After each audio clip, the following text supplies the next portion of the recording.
Hello everyone and welcome to a gym prep video. It's Saturday morning right now in Montreal. We've unfortunately had the news Friday that we are going to get back indoors. All restaurants and venues will be at half capacity. So it's a bit of a COVID hangover this morning. But we will have nice games during the festivities of the new year and everything, and that's what I'm preparing. I'm preparing my next session for the adventure A Blooming Vale. That is closing. We're going to slowly be moving towards Wrath of the Warden. We're still playing Symbaroum. So the objective of these videos that I make is that I prepare my session, and as I prepare it, I share with you the way I prepare it, and you can see how fast I prepare it, because as I always say, my goal is 1 hour of prep for 4 hours of gameplay. So we'll try again today. I've already put in at least a half hour taking some notes, thinking a bit, so I think I might bust. I might go over this time, but it's sort of the end of a chapter. As A Blooming Vale is coming to a close, we're moving to new things, so it always takes a bit more prep when you're changing chapters, if you will. But I will start my timer as I do, just to make sure that you get the real thing. I might cut the video and edit it a bit, but I will never stop this timer. So at the end, we will see how long it took me. So here we go. Let's start the timer. There you go. So I'll just put it right here. Also, as English isn't my native tongue, maybe I talk a bit slowly, so you can listen to the video at 1.25 speed. I think it helps keep the energy up. Okay, so now let's dive in, and I sort of identified some questions here that I need answers to. I think it's always a good thing when you start your prep is to identify what do I need to prep exactly. Because if you start prepping like a bit vaguely, then you'll just prep one thing and another and maybe spend too much time on something that's not that important and forget about something that's really important. So to have just a little list of things that you'd like to prep beforehand helps keep focused. So that's what we'll be using. I also made some little tools here. Let me just switch to my list. So this is the list, and I started to create some tools that I want to use. Basically what I want is, I really like using these little notebooks, because I find that notebooks, when you open them up like this, you have a 2-page spread. That's a really nice size to go behind your DM screen. So that's why I use these. I'm trying to reproduce that in the computer, so I can work with you guys on something, on some prep, and then just print it out and have like a horizontal spread that I can hold in front of me behind my screen, or clip it on the screen, to have the most important information of the session really up there, like straight in your face. That's really important, because I hate running around in my notes to try to find something while I'm GMing. It's really the thing I hate the most. So here we have, well, you can watch the previous video to know where we're at, but basically the crew is besieged in a tower in the Blooming Vale. They've killed the Crypt Lord, and there's still 100 dragouls around the tower besieging them, and they're almost, some of them, at least the mage Mikariol, is almost blightborn. He's at the limit. One more point of corruption and he will go over. So they will. So the players decided that they want to use the 7 League Stride ritual to try to bring Mikariol out of this tower and into Thistlehold as quickly as possible. So that's the thing that they want to do first. And so I need to have some answers to certain questions. First question is, what is the starting point of the session? How do I launch the session? I always want a strong start to the session. That doesn't mean battle or anything. It just means that my my initial little mini monologue that I do, real short usually, like maybe a paragraph or two, just to set the scene, needs to give something actionable to the players right away.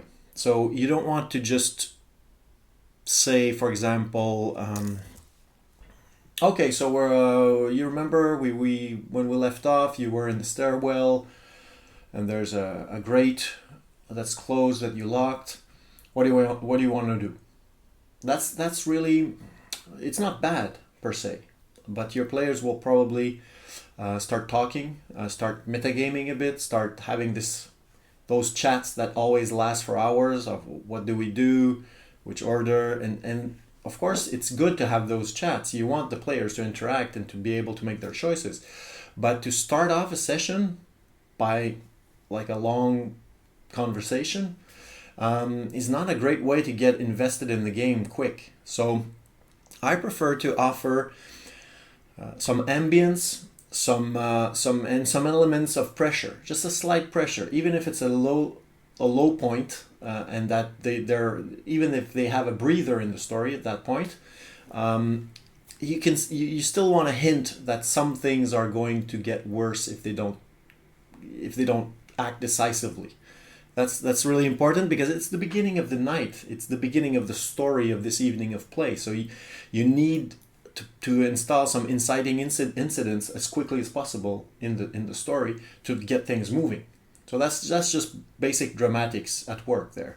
So don't hesitate to do that. I love doing that because it also helps to get the players focused on the game. Stop looking at their telephones or whatever and forget about real life for a while and dive in. So what will be my starting point for the session?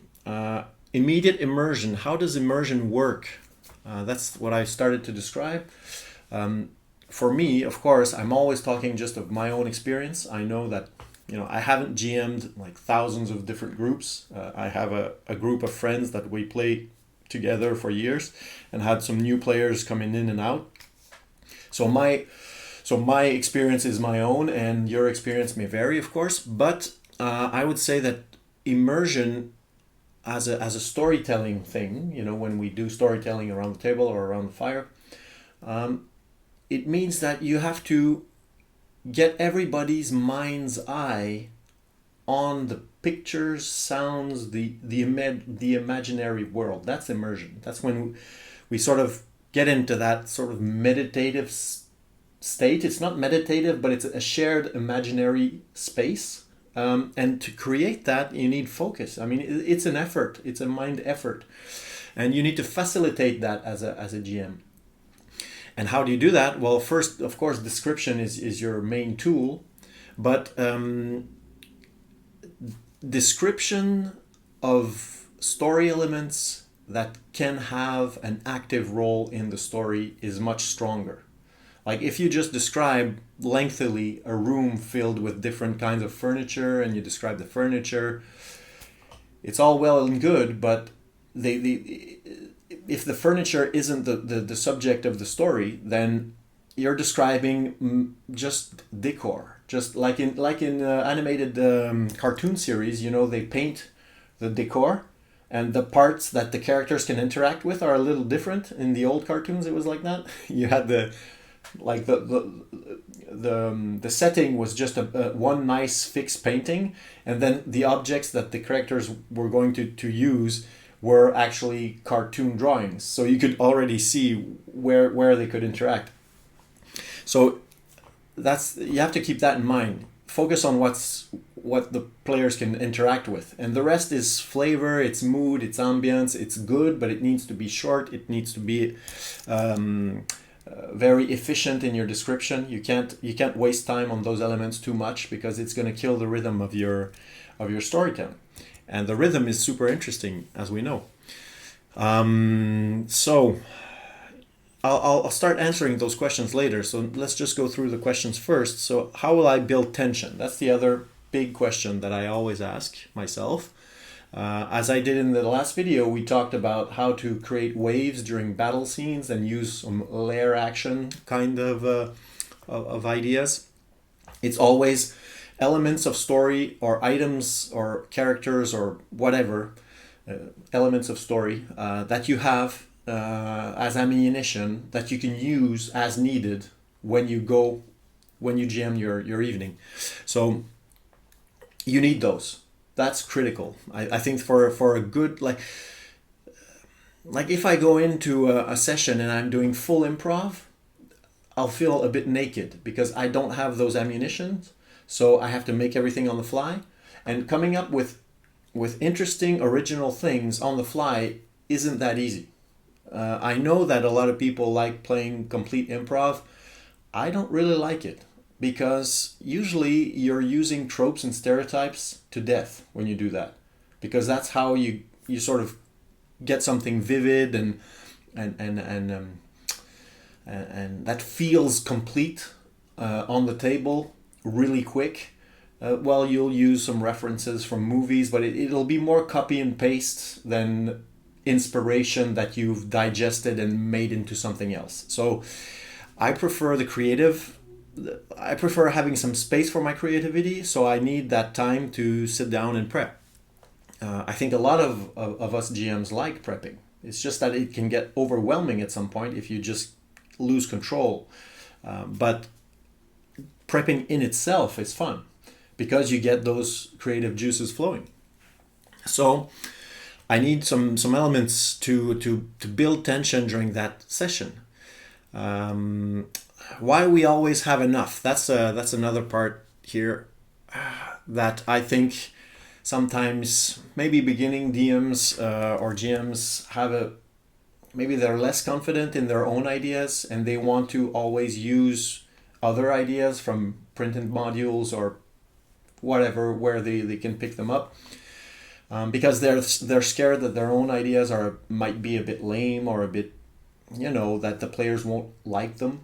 And there's also the natural feeling of you might be a little bit scared of being judged by your players because it's your own material and you put it out there, and if they don't like it, then they don't like what you made, and that's can be a bad feeling. So sometimes using printed material is sort of a protection. It's like, oh, the adventure is bad, it's not my fault, that's how it was printed. So of course that's not an excuse if you're a DM. If you're a DM, you're supposed to tailor the adventure to the needs of your table. So that's why I love using printed material, but it's only inspiration, and I just make it my own. And we always have enough of these tension elements, just because, as we'll see as I prep, there's so many things we can use to create tension. You don't need to have a real threat. You can make imaginary threats. You can sometimes just mood, just dark clouds gathering at the horizon. That's the promise of a storm. We're in winter. It may be a snowstorm. Maybe things can last for days. Maybe, it will become threatening. But that's all up to the players. The players will evaluate if it's a threat or not. But that little evaluation of threat is already tension. It's a dramatic tension. It's not nothing's going on. Something's going on. So the passage of time sometimes in certain types of scenarios is important. Like in our scenario, it is important because every hour they make a strong test or take 1 point of corruption, which could make Mikariol go Blightborn. So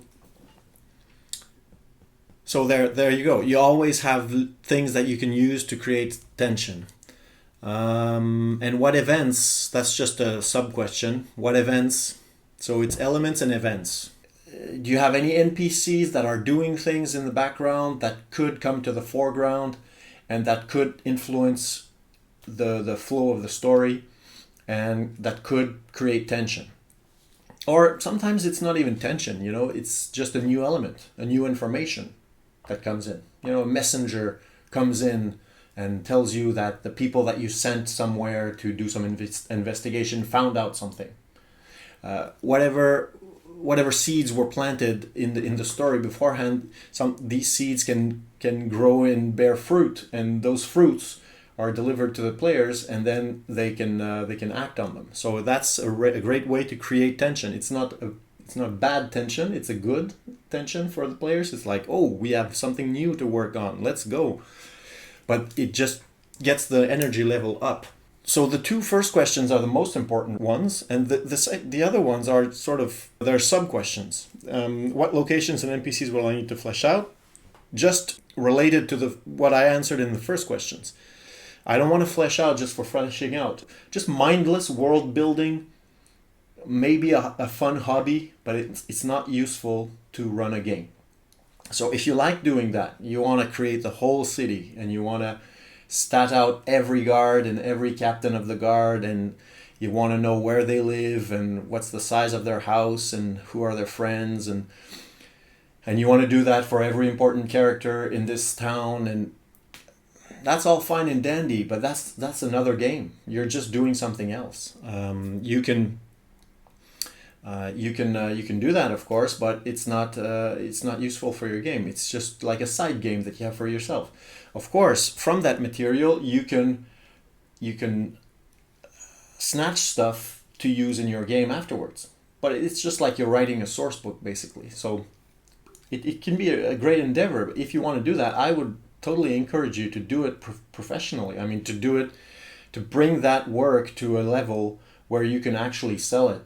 And have other players use that material and give you a little tip in return, because it's a lot of time. It's a big investment of your time.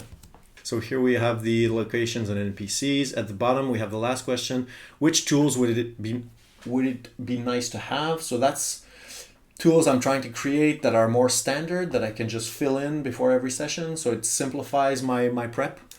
So I've started creating some of those that I will be using today. With tables of random elements, because I really like I already talked about it, and I will keep on talking about it because it's a tool I like. It's just very short random tables that are custom random tables for the session. So that's where I differ from many other approaches. Like most people that do random tables, they do it as a GM tool, maybe a bit more generic, to be used by all players from many games. So I totally respect that, and I use those also sometimes. I find those kinds of tables, like very elaborate generic tables, are more useful if you're doing prep and you don't really have a specific idea for something, and you just want to roll up some things, and all those tables like tavern generation tables and whatever, that can be useful. But during game, you don't want to use those because it's too long to use them, and often the results aren't exactly what you want. So it takes a bit more time to adapt the result to your game. So I find that having very focused, maybe 6 to 10 elements that are directly related to your session, that will be much more, like the probability that you will use these is much higher. And the fact that it's tailor-made for the session will make sure that all the entries are more or less useful and have the right tone, the right elements that you want to bring in. So of course some randomness is good. Like, you don't want everything to be tied to the plot or anything, but it's just that you can yourself, when you create that table, you will decide, okay, do I want to go all in on my tone? Let's say it's like a Halloweeny, rainy, foggy session, and you want that scary Halloweeny feel. Well, the random encounters might have black cats and some crapaud, some toads, old man with a lantern, really grumpy, walking in the darkness and asking you who you are, and all those things that are tropes of this kind of environment. You might want to put some in your random table, because it will reinforce the tone you're going for. But you can also have a more like imagination trigger approach, where you create entries that are a bit out of the box and a bit sideways, or a bit quirky, because you just want the spark. You want that line that you write in your table to give you just the creative spark to come up with something as you're ad-libbing a part of the game that will be more original than if you just thought about it without rolling, but that will be mostly created by yourself as you're playing and not the table. So the table is just a spark that will get you on some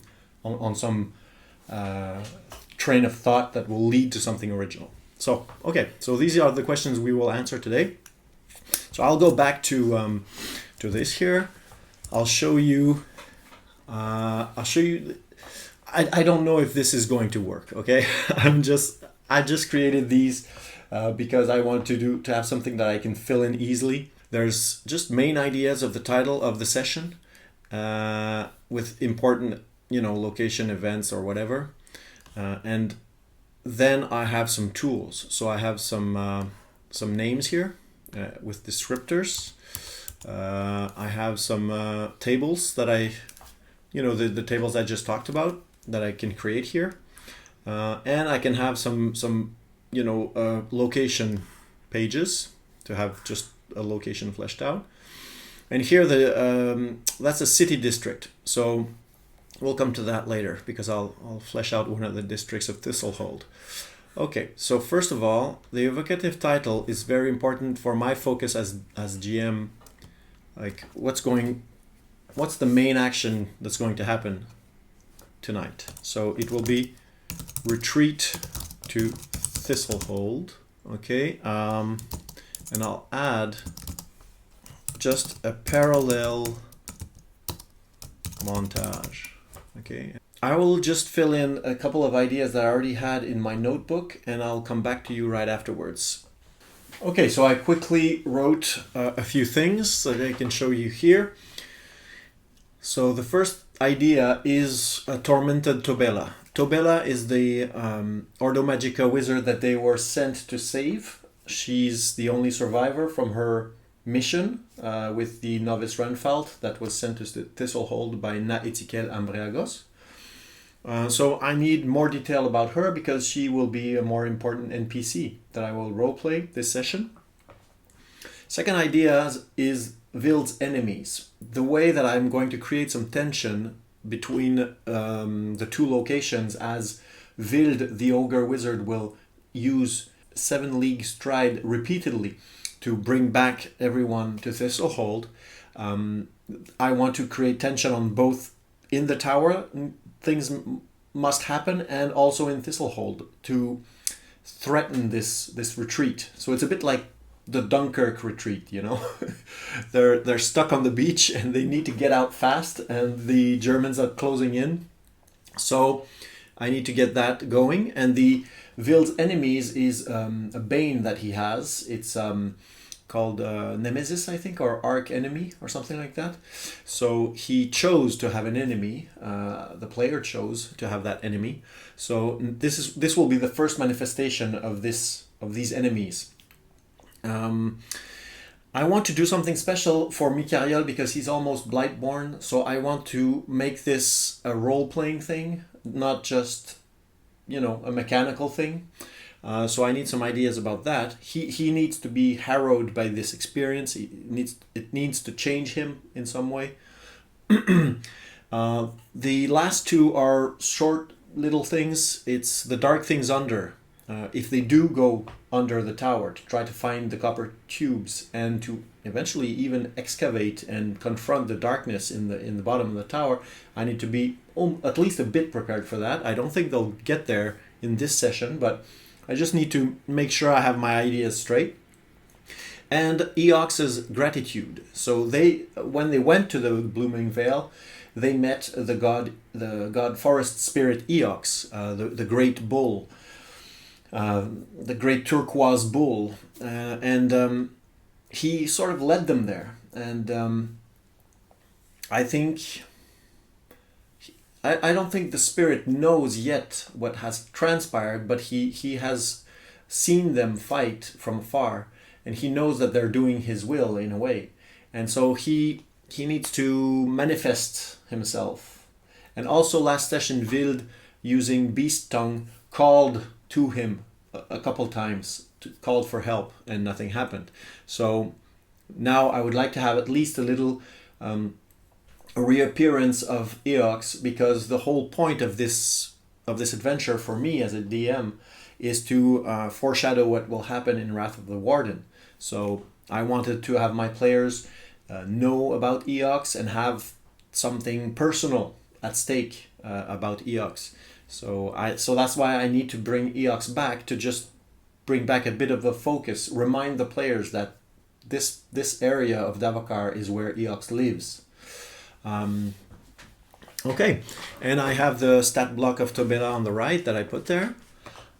So I can go over the first one. So the first one is pretty done. That's all I need. So Tobela, just a reminder of what she looks like. I have some more information in French here. She wants to recover Arkilo's body, because if they don't, then Arkilo might become an undead himself, so she doesn't want that. Arkilo is the novice that was killed by poison darts in the stairwell. And she wants to steal the copper tubes. She wants to go down to the lore chamber that she suspects is there, because she wants to... she feels she's very desperate and depressed. She feels that if she doesn't do that, then all this death was for nothing. So that's why she's tormented. She has useful information. She knows where to find Lily of the Valley. It's the precious flower to make purple sap. And since it's winter, I have to justify the fact that there might be some live Lily of the Valley up there somewhere. And I think I will put it next to the puddles of thermal water. So in these little micro ecological spaces, there can still be some live plants, because there's so much heat. And she also knows Elmendra the Senseless. That's just a way to sort of try to tie the different elements of the story together. So that might not even come up, but I just decided she's a specialist in botanic and plants and alchemy and all that. And she studied in Indaos, and Elmendra is she's a master lore master, I think. Elmendra has studied a lot of the everything that she could find, basically, in Indaros about Davokar. So I think they met each other during those researches, when they were sort of looking up all that is known about the flora of Davokar. And the second part here, we'll just flesh it out quickly. So the leader of the enemies will be, of course, Dolani. And Dolani is, I can show you actually virtually. I have it here, I think. Yeah. So this is a spoiler for Wrath of the Warden. If you want to play this adventure, please do not continue watching this video. So Dolani here is a character in Wrath of the Warden. He's the leader of the Sellswords of the Sun. The Sellswords of the Sun are fanatics of Prios, and that do not tolerate the presence of Sarbala in Thistlehold, and basically do not tolerate pretty much anything that comes from Davokar. And for them, the fact that Vild has been elevated to the rank of he's a journeyman wizard of the Ordo Magica is absolutely unacceptable, and they want to let Edogai, Vild's master, know that they disagree. And they will do it in a violent fashion. So I think that they will attack the store of Edogai when Vild comes back to Thistlehold. So when Vild will be trying to find some purple sap in Thistlehold, because that's their intention, he wants to try to find some and go back to the tower and be able to fight the corruption with that. He will be attacked by the sellswords, and actually the store will be. Well, we'll see. I need to figure out what I will do exactly, but this Dolani here will be the leader. I will use him in the group, and if ever he dies, it doesn't matter. He'll be replaced by somebody else. But so if we look at his stats, I might have to boost these a bit. But we can see that he's an acrobatic man, very acrobatic.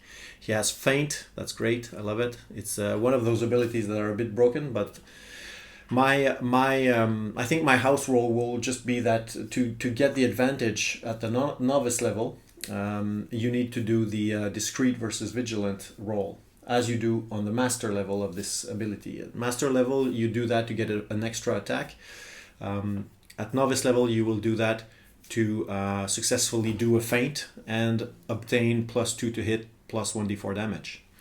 The reason I want to make it a bit less powerful is just because it feels sort of strange to me that the feints always work against any enemy. So, but we'll see. If we don't like it because it's an extra roll, we might just use it as in the raw. Okay, and he's using a fencing sword that does 5. It will be with the feint, it'll do 7. So how will I describe this man? Narrow nose and squinted eyes, tight black tunic. Okay, so he needs to have all those things because the yellow sash is just to make him a bit more privacy. He's a privacy fanatic, so he needs to have some kind of marker. Does he have, maybe a beard? Okay, and I'll put the page reference just in case. So page 124. We see Wrath of the Warden, because I don't think they will go, but if they do, well, I could just check real quick and see if I can summarize this. Tall and narrow building, front door nailed shut. That will be enough for me, because I can check near Halaban's ring. Attack on the shop. So I will. What will they do? You know, in the adventure, still a spoiler, they will be attacking the mission of Sarvala with fire bombs, which is crazy because this is a wooden town in a medieval setting. So that's immediate death sentence if you get caught. And you could destroy the houses and the livelihoods of many loyal, pious worshippers. So it just strange. It feels strange. It feels very, very gamey to me. Yeah, it's sort of as if the writers, when they wrote that, they didn't think about the medieval realities, and they were just thinking a bit more in video game terms. So where fire is always super contained and not really that big of a threat. So I'm thinking more of vandalism with paint. They sort of want to bring the public eye on them. So I think that's what they do at first. I think they'll come in the night. They vandalize the shop with yellow paint. Okay, and what will they write? Back to the forest, children of the night. Back to the forest, children of the night. Now I'll have to think about that because it's going to take a little while. I'll just say Wild Abomination. I'll have to think about those a bit more. Okay, so next thing is Mikariol and the blight. So I have on the brink stage 1. So I want the vision of the darkness below, and the desire to go down here. So I will say, what would be the triggers for this? I would say trigger, start of session. That will be my strong start. And then we'll have on the brink here, we'll do, I think trigger will be end of ritual. Sees friends as enemies, something like that. So this I can, of course, I can come up with something on the fly, but the idea is that I want him to sort of see his, maybe want to interrupt the ritual of Wild, see Wild as a creature that must be fed on, you know, because he's turning into a Blightborn slowly, so he's getting the hunger, he's getting the rage, there's the hate, that I could write, I could add that here,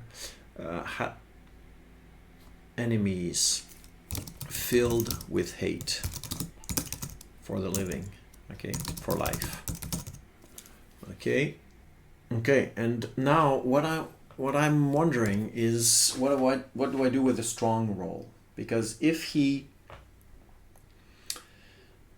rolls a strong roll just before they leave, because it takes 1 hour to do the ritual, so normally he would have to roll this, but he might fail, and if he fails, he dies. And I don't want this at this stage in the campaign, because first of all, the player that was playing Mikariol wasn't there when he accrued all this corruption, so it was another player's doing. So I don't feel comfortable with that. Second thing, I think the players did not realize, they're still learning, so they don't realize the actual threat that much. Yeah, I just find it's a bit too early for that. So what I'll do is that Tobela provides 1 more dose of purple sap. Okay, because during the last session, Tobela went to grab all her things at the lower level and bring them up, and so so she can have found a bit more purple sap in their equipment. So she will have 1 more dose of purple sap. That will bring Mikariol to a more reasonable level of corruption, and then I can use the rolls, because I really like the strong rolls, because that puts the pressure on all the party, so I want to use those. So that's what I'll do. So I'll just give them a little break there. If they decide to use the purple sap on somebody else, then too bad for them, but I think they'll do the right thing. And so as additional corruption is accrued, I can sort of put these visions and these weird feelings of mounting rage and hate in the characters, just to that's one of the tools that I have to build tension. Okay, and then I have the dark thing under. So this part here is pretty simple. I'm going to use. This is from Adventure Pack 4. It's an adventure, I think it's called Call of the Dark. It happens in Alberitor, and there is in that adventure an old crypt, and inside a dark creature. And so I will probably use that as my darkness below. So this dark creature is this thing here, pretty scary. And these are the stats. So I already have the stats for my creature. It's pretty strong, because it's an adventure that's made for more experienced characters, and I want this creature to be very dangerous. I don't want them to necessarily be able to beat it right now. This thing is exuding all this corruption, and it needs to be quite powerful to have such a big impact. Okay, so I already have that. So I will just bookmark my book. I have it here. Very nice little nifty book. The adventures inside of this book are very good. So you have Call of the Dark, and the second one is Retribution. They're pretty original.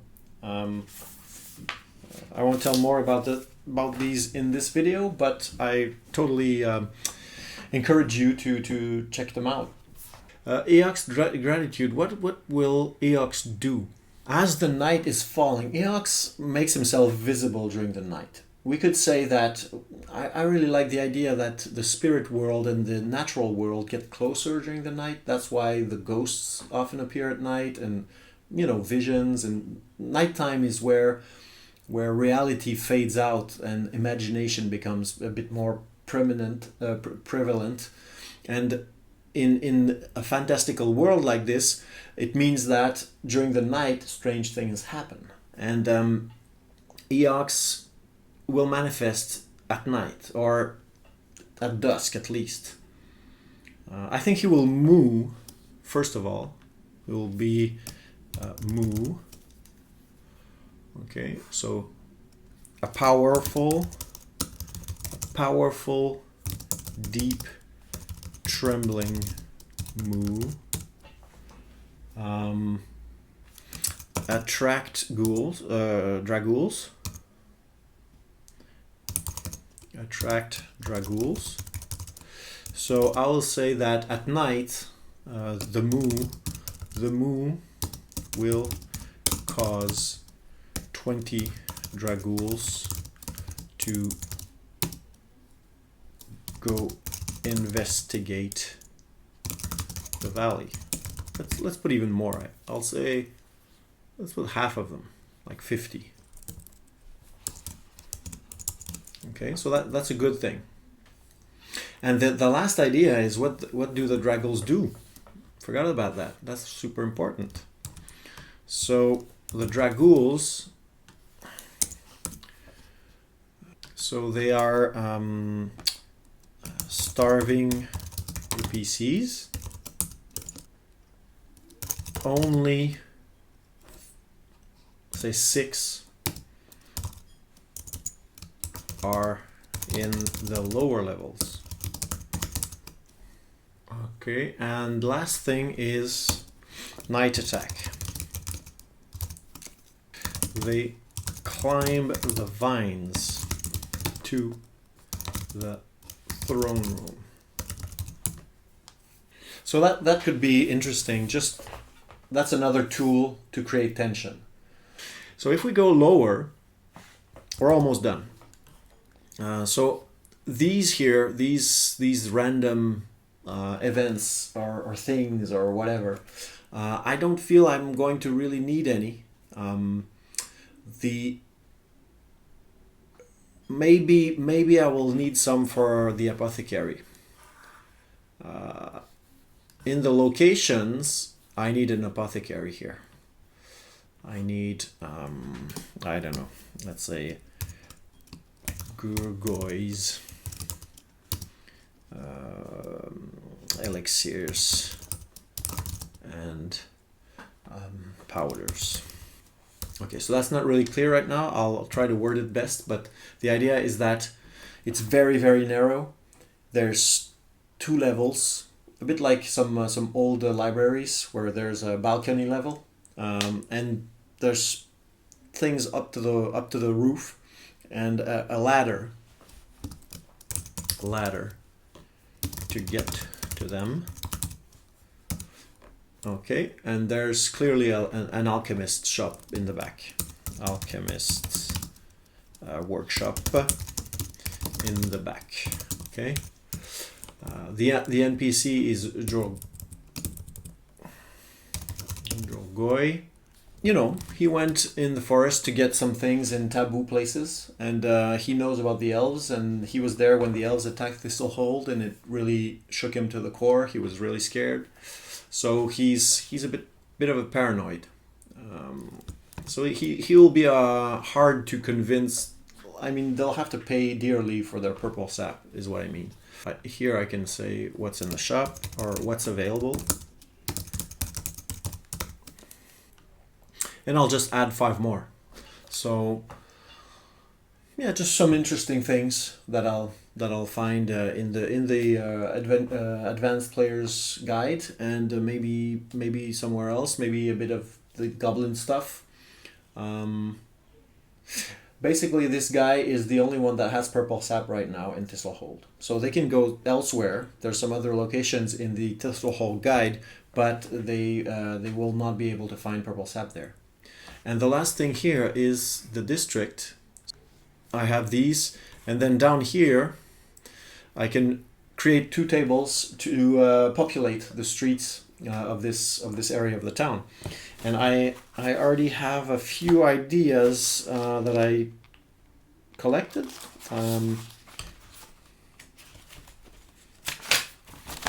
So here you can see that I just noted tons of ideas of what you can find on the street, and so I'll just populate these tables with things like, for example, for people you can there's clerks that are working for lore masters or merchants and that are just running around with paperwork. There's water sellers that walk around with, you know, the big jugs on their backs and they sell water. Peddlers selling anything like small wares and eventually food. Street urchins, guards, treasure hunters, mages or priests, dogs, swine, notable NPCs of this area. Buskers, laborers, peasants that are coming to market or leaving.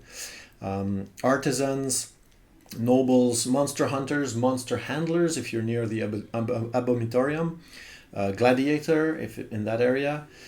Quack doctor or witch or quack witch, lore master or medicus, carts, chariots, carriages, that kind of thing. And for the buildings you can have some hidden brothels, tavern, inn, workshop, warehouse, moneylender, jeweler, artifact seller, just a big house, tenements, lean-tos, barrels and crates, piles of waste that of course get cleaned up because this is a clean city. But I could have a pile of waste and some gong farmers just shoveling the waste in a cart.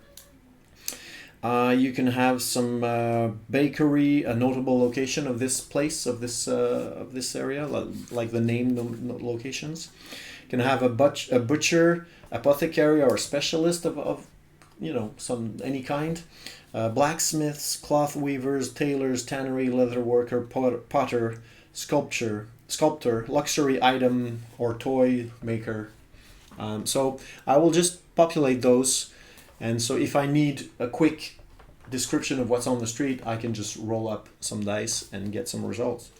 So that's it for this prep. I've spent a lot of time and it's not complete yet, but if we look at the timer, we are at... So I put an hour 20 already. Of course, I used a lot of that time to talk to you. So I think I've got a bit of approximately an hour there, and I have maybe another half hour that I put beforehand. So it's not too bad, and I'll still have at least a half hour. Let's say another hour. So I will probably have put in 2 hours and a half for this prep, but I will have fleshed out a whole part of Thistlehold. And I will have like put a lot of pieces in play for the next sessions. So I'm pretty satisfied. So if you like these videos and you want more of them, you can of course like, subscribe, and all that good stuff. And you can, if you're curious to see my professional work, I have one adventure that I created that I printed. That I published on Drive-Thru RPG. It's called Playing with Goblins. It includes complete goblin village, a hollow tree with a weird troll in it, and there's some chase rules for let's say a very dangerous hunt through the woods. So you can check that out, Playing with Goblins. And for now I think I'll just tune out, and I'll wish you a very Merry Christmas and a Happy New Year. I will be playing this game next week on Wednesday, so I might have time to do a little quick session recap right afterwards, but after that it'll go for after I believe in January will be the next one, I believe. Okay, so thanks a lot, thanks for watching, and see you at the next time. Bye bye.